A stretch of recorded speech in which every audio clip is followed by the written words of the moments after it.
So, look, before we go any further, I just want to let you know... What's all this racket? Sorry, sir. Is there a problem? What's all this racket? What's going on? And who are you? You know who I am. What's all this racket and all these people? What are you doing, huh?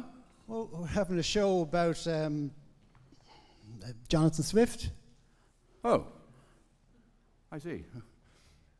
I heard one of you mention that book you're holding, Gulliver's Travels. Yeah, you must be very proud of the I effect. feel no such thing. I didn't write a book called Gulliver's Travels.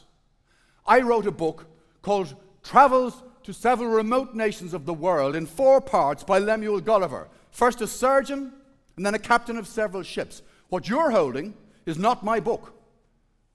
It's a book with 3/4 of my work removed. It's a book for children. And I didn't write books for children. I wrote my book, my satire, so stupid men could see how trivial their quarrels are. And yet it seems that after 300 years, you people have learned nothing. Well, I'm sorry about that. Well, is it a coincidence then that you still have not resolved the agitation between Protestants and Catholics on this little island? Well, we've come a long way. A long way. Have you read my book? Well, not all of it. No, I'm sorry. You'll have to speak up. You should know that I'm quite deaf. Have you read my book? Well, I've dipped into it. I haven't got around to the whole Well, thing. if you had given it your time, you would realize that when Gulliver arrives in Lilliput, he encounters 2 rival political parties. Now, how do they differentiate themselves? I shall tell you. One side wears the heels of their shoes high, whilst the other side wears the heels of their shoes low. Now, does such a trivial difference between 2 parties sound in any way relevant to animosities in your time? I suppose. Sorry, what? Yes, sorry, yes. I suppose it would. Yes, it does. Yeah. I mean, it seems to me that after all these years as though you people have learned nothing. When Gulliver arrives, there's an ongoing war between the empires of that land. What do you think they're fighting over? I shall tell you. One side cracks open their boiled egg at the big end, and the other side cracks open their boiled egg at the little end. That is their bone of contention. Now, do you think what I was trying to say in my book might have any relevance in your time? I suppose. Sorry, what?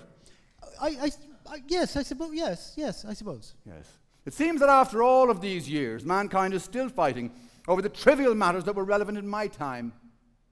You still have enough religion to make you hate, but not enough to make you love one another. Catholics versus Protestants, Muslim versus Jew, Sunni and Shia, red versus blue. Perhaps if more people had read my book as I had intended it to be read, you might have made more progress in 300 years. I suppose. What?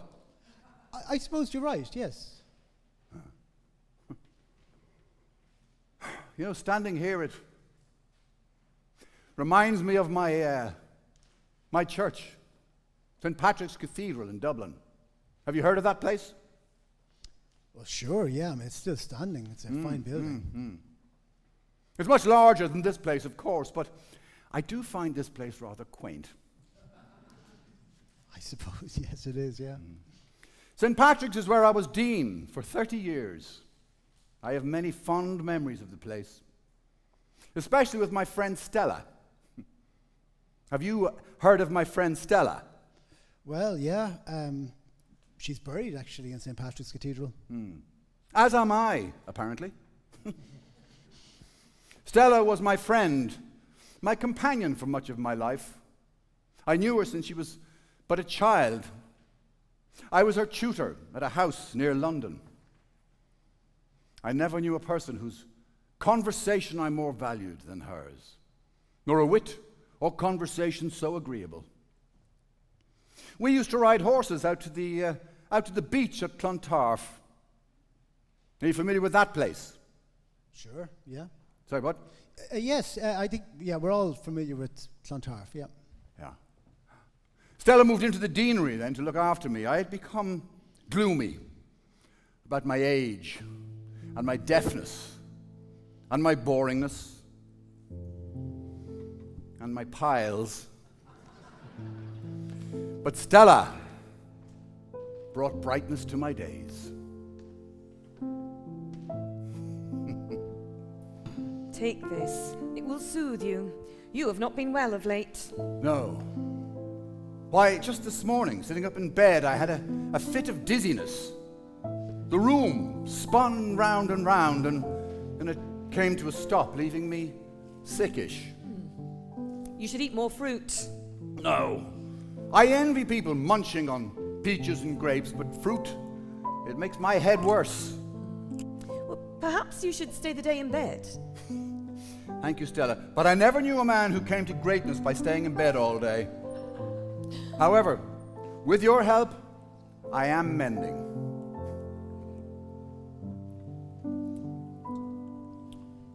Now remember your favorite phrase. Festina lente. Ah, yes. St. Patrick's Dean must slow down. Drink some more of that too. You're selfless in your attention to me, Stella. Especially when I'm sickly, which is often.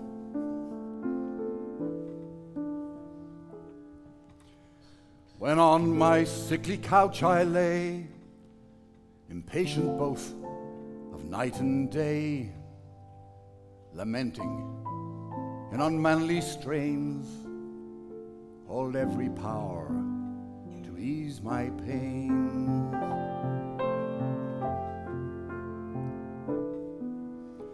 Dear Stella comes to my relief with cheerful face and inward grief, and though by heaven's harsh decree you suffer hourly more than me,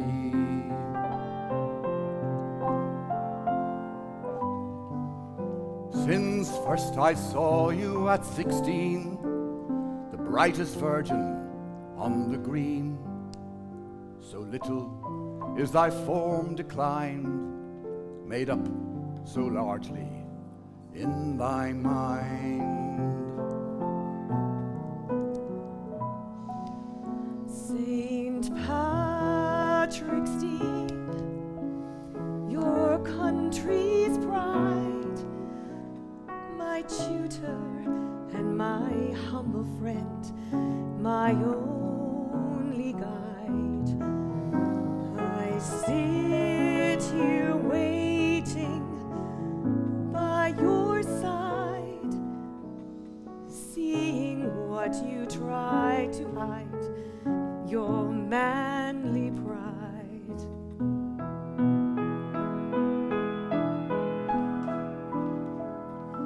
Oh, would it please the gods to split your beauty, size, and years and wit?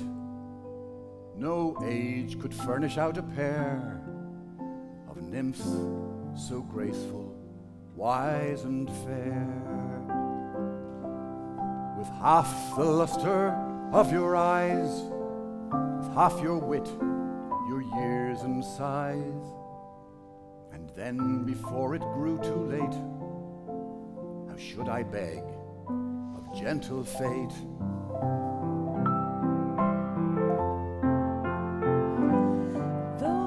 Sentiment I can't abide, your eyes see what I try to hide. I Sit in waiting by my side, I'm St. by Patrick's Dean, your side. my manly pride. Still Sentiment I can't abide, my your eyes see can't what I hide. try to hide. You sit in here waiting by your my side, I'm by St. Patrick's your Dean, side. my manly pride. You sit in waiting by my side, St. Patrick's Dean, my manly pride.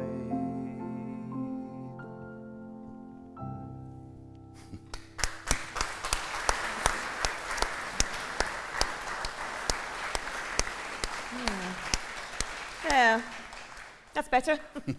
Come, let us leave now. Ah, my little church.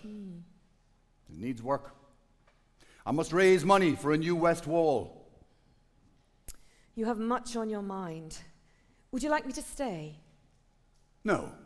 Return to the deanery. I have duties to attend to. I am best alone.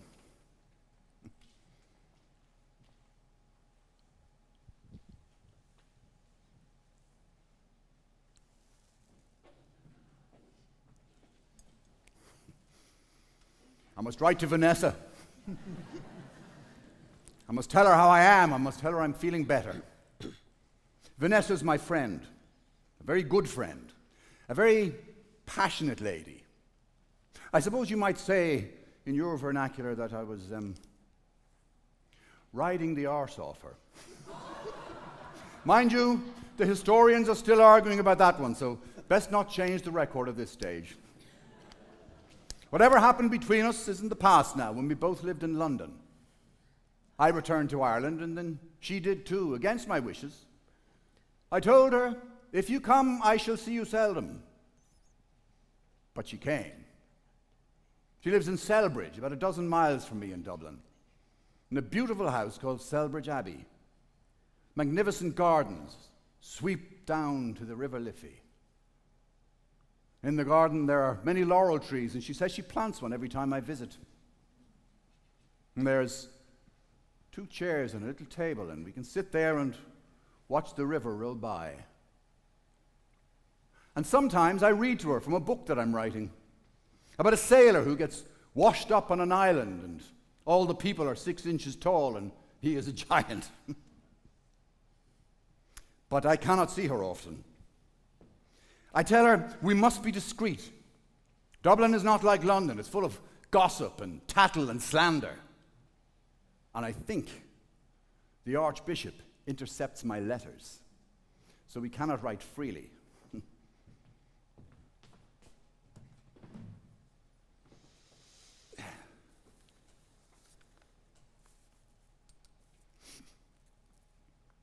My dear Vanessa. Of course, Vanessa is not really her name. Her name is Hester. Hester Vanhomrigh, but I call her Vanessa.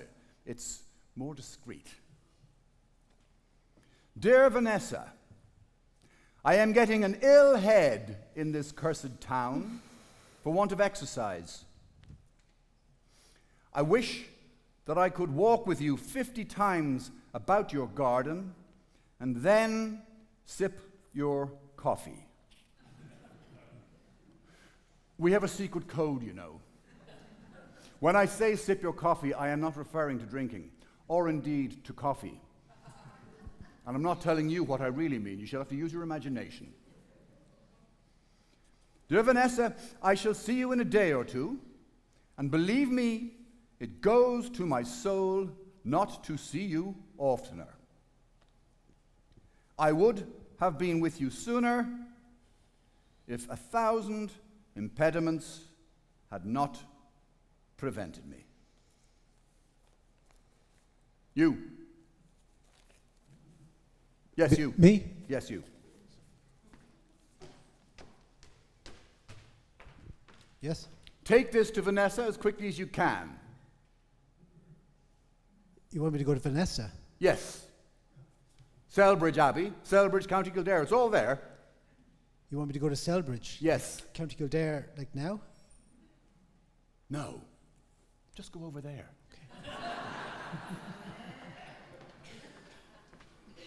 Okay. Excuse me?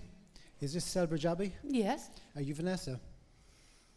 perhaps. I have a letter here for you. Dr. Jonathan Swift. Stay. 1,000 impediments had not prevented me. I had better respond immediately.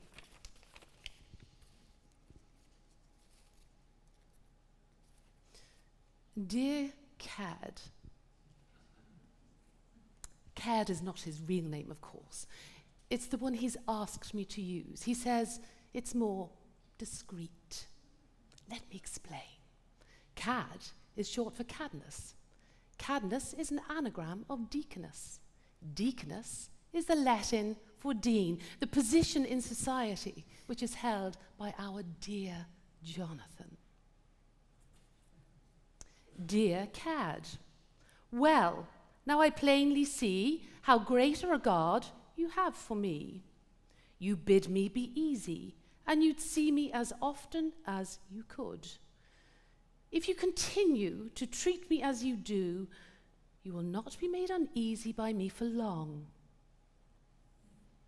But 'tis impossible to describe what I have suffered since I saw you last, those killing words of yours.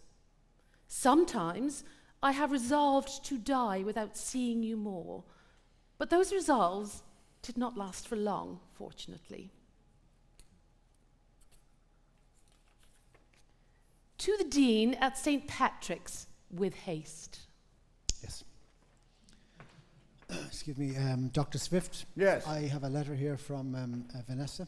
Oh, good. Give it here. Thank you. Yeah, wait.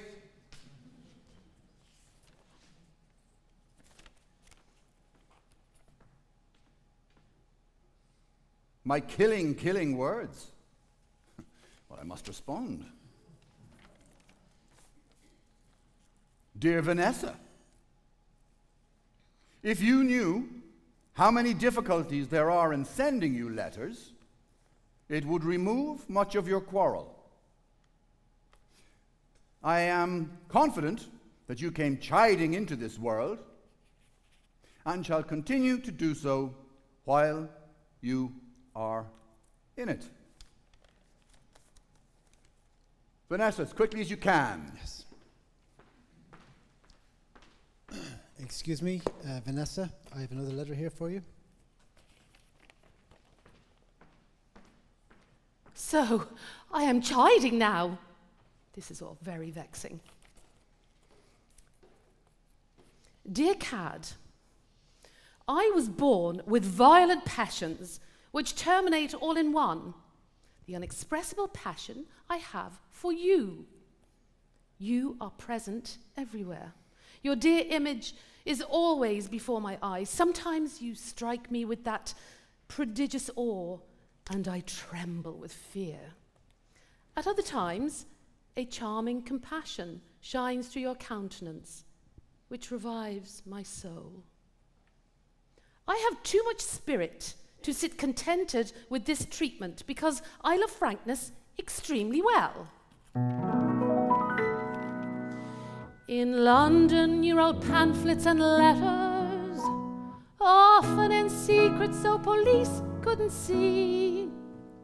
You're famed for your works, your fabulous words, they matter, except the words that matter most to me. Dash, dash, dash, just say what you want to say.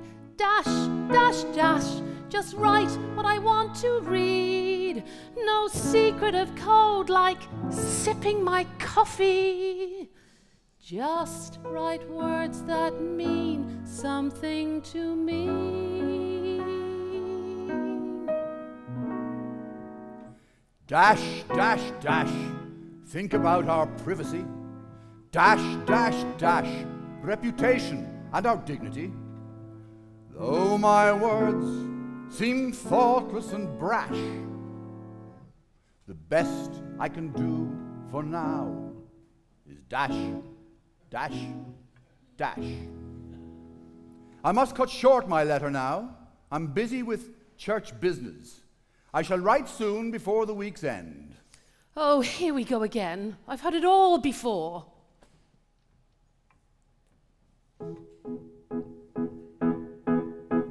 Monday and Tuesday, busy at the deanery. Wednesday to Friday, you're busy with your pen. Saturday and Sunday, it's all about the liturgy. Monday comes and it all starts again. I said, don't come, you'd be better off in London. I said, don't come, you'd be better on the street. If you come mid the prying and deceitful, forever you'll be needful. If you come, seldom we'll meet. I once had a friend who would see me often, commending my actions, advising what to do. I once had a friend who banished my uneasiness, but now he's full of busyness. I once had a friend, and that friend was you. You used to brag of your very high discretion. You used to brag, oh, you were so discreet. Oh my God, the facts in her possession could ruin my profession. Just give me time, and then we shall meet. I once had a friend whose life put the life in me, through whose eyes was all I could see. But your deep frowns make my life unsupportable. My pain is unreportable. I once had a friend, now he's no friend to me. We must be discreet. What more can I say to you? It hurts me too, I must admit.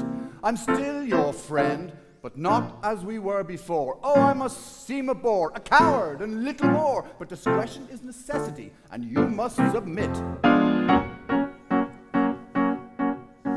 Your letters write of civility and honesty, decorum and nobility, morality and decency, simplicity and modesty.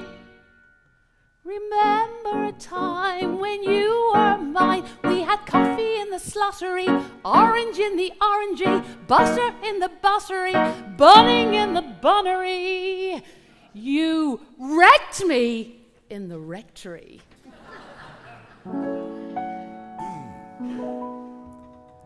Love with the gall of too much discretion is 1,000 times worse than no love at all. Yes, love with the gall of too much discretion is 1,000 times worse than no love at all. You write of lies, the corruption of democracy, but your lies are all I can see. Do you know the meaning of hypocrisy? What do you think you're doing to me when all I want is you and me, a little bit of clemency? What fool down in Trinity made you a doctor of divinity? You know, one time you gave me a rash. Oops, I'm sorry. I should have said dash, dash, bloody dash.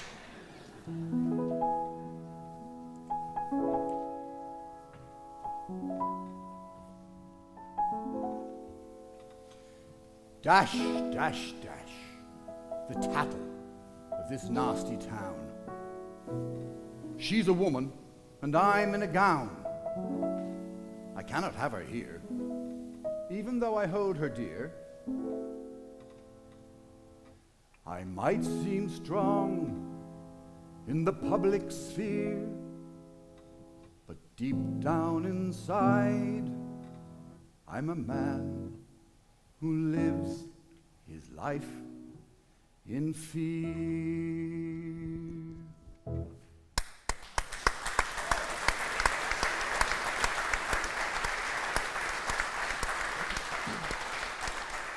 Sorry now, I have to run.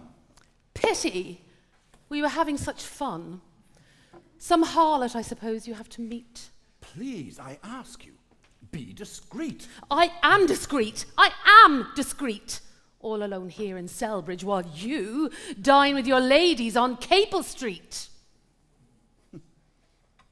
Yes, I've heard the rumours about a woman named Stella, and St. Patrick's Dean is her lucky fella. She's just a friend and nothing more. Ha! Just a friend?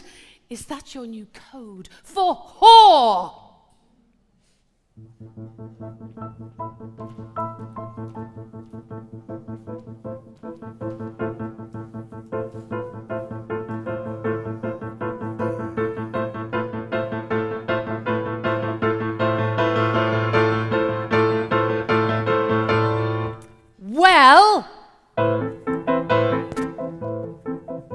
She's just my friend, she's just my friend, the one who's loyal to the end. I've said before, there's nothing more. She's just my friend, she's just my friend. You share your house, you share your meals, you share your joys, but not with me. Domestic bliss is what I miss. If not your friend, then what is she? Your sister? She's not my sister, not my sister. Yes, in London I did miss her. Tone this down into a whisper. Just my friend, not my sister. Just your friend and not your sister. You're telling me you never kissed her. I don't believe this anymore.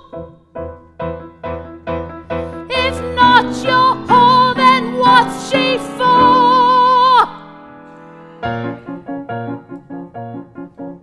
She's not my whore, she's not my whore. Let's not discuss it anymore. She's just my friend and nothing more. She's just my friend and not my whore.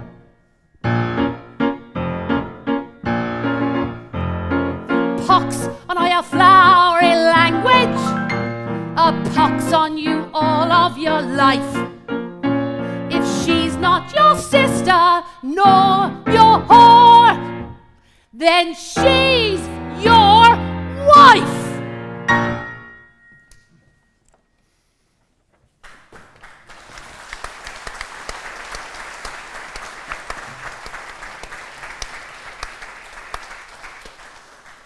She's not my wife. She's not my wife.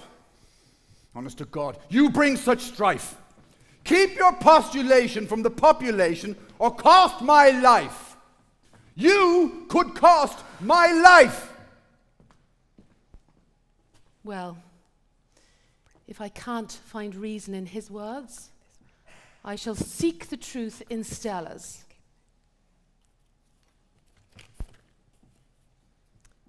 Dear Stella, for me to live my life, I must know, are you the Dean's wife?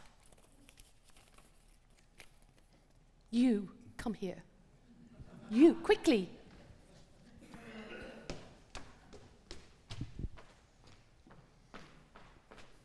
Yes. Take this to Stella. Who's Stella? You know who and you know where. Go.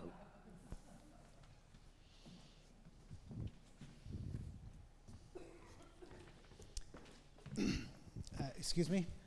Yes. Are you Stella? Yes. I've What's the matter? Note here for you. Oh, from whom? Vanessa?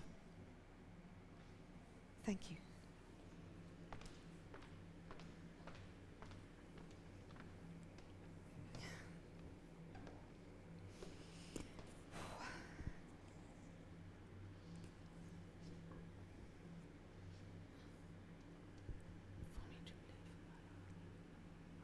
Are you the Dean's wife?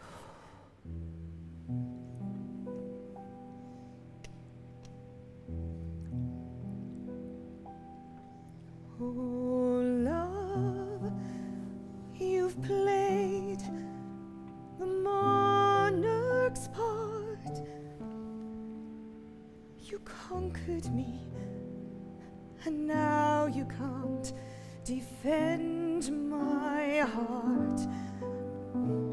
So blessed was I throughout thy reign, and now I want this foolish rogue gone from my brain. You raised him to support your throne, and now he claims your kingdom as his own. Oh, save me from this rage, my lord, this tyrant who embitters me through all my hours.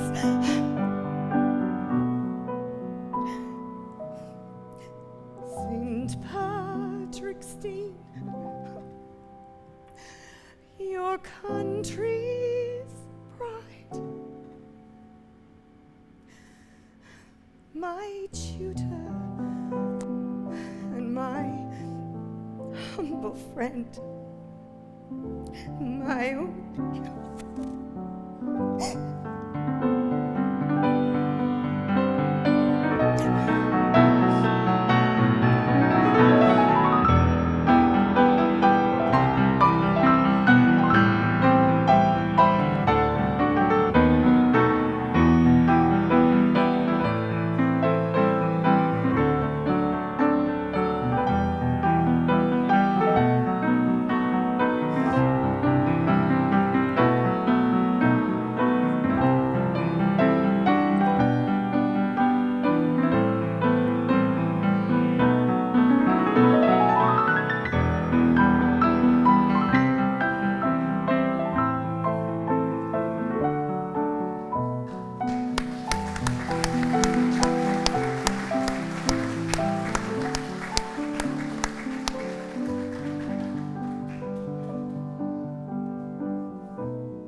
Stella?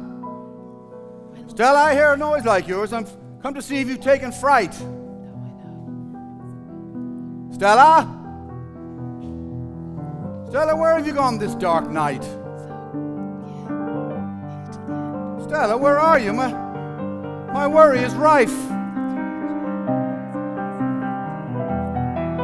Stella? Stella?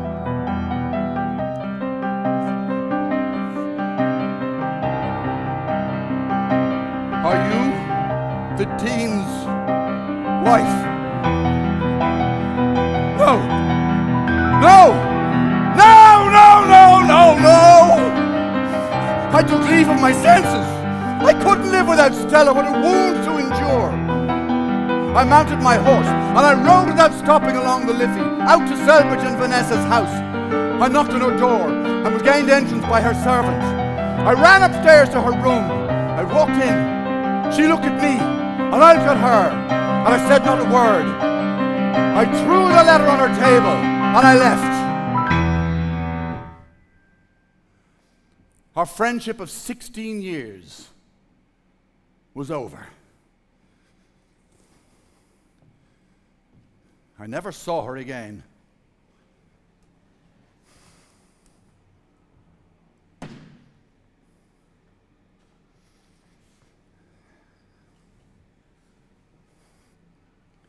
A man can get tangled in his own web.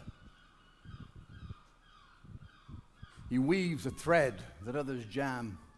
I wonder if he knows to have our mics on. Sometimes it's Because they're turned off. too much. And I don't know who I am. I got caught in a peculiar tangle. The equal and opposite sides of a triangle. I had no way to vent my spleen. I am, after all, St. Patrick's Dean.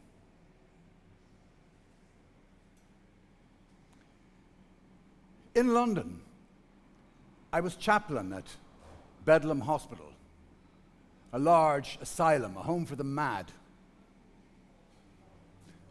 No, actually. It was a place where they put people for the crime of being sad. More like a prison. The treatment was worthless. You used to charge an admission. It was more like a circus. For tuppence, you could mock and stare as men and women screamed and tore out their hair. Ireland needs a better place where a mind can rest and there's no disgrace, where people are treated according to their need, regardless of their class or creed. To honor this city's poor, I could build such a place right here on Dublin's shore. A sanctuary for tormented minds, where a person rests and grows within it, and where blessed are the poor in spirit. Yes. Where blessed are the poor in spirit.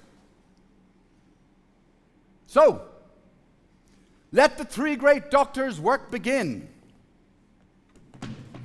Dr. Diet, Dr. Quiet, and Dr. Merriman. I must start work. There is much to do. I must find the land and I must raise the money. Festina lente, make haste slowly. I must move quickly. No time to lose.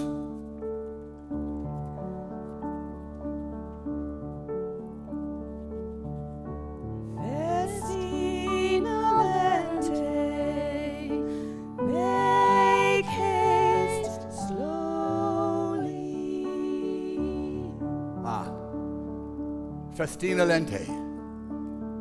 I must slow down.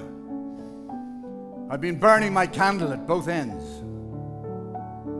Of course, festina lente is another of my little jokes. Festina, as I'm sure you all know, is the Latin for haste. And what's another word for haste? Exactly. Swift. So festina lente really means slowly, Dr. Swift. Slowly. Festina lente. Make haste slowly. Festina lente. Make haste slowly. St. Patrick's Hospital for Mental Health. I have found a place to leave my wealth. I shall leave what little wealth I have to build a home for fools and the mad, and show with one satiric touch no nation needed it so much. This kingdom I leave as my treasure, and I hope it soon finds someone better.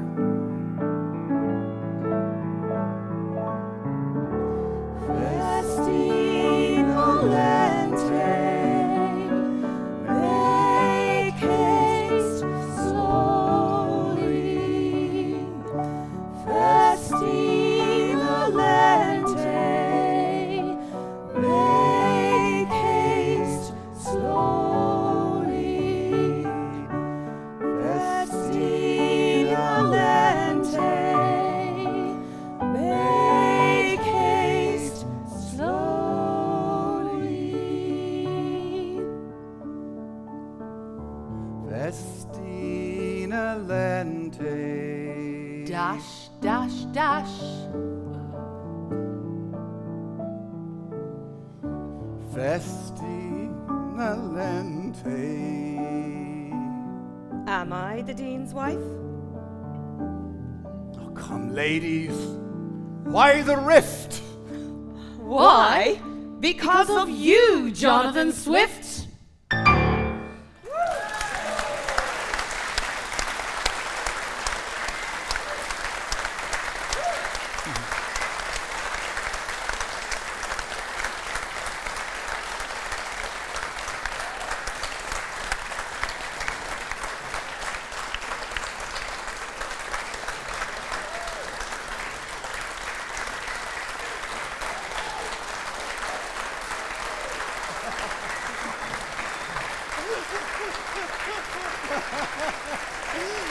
Well, what about that?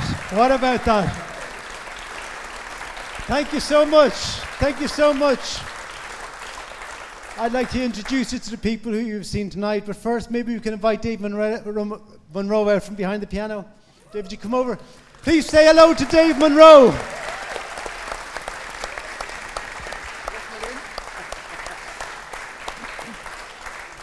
In the part of the tempestuous Vanessa was Debbie Barry.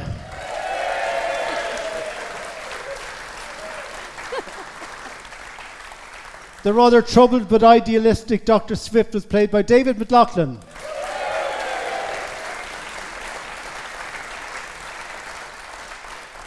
And the wonderful Stella, Aisling Coleman.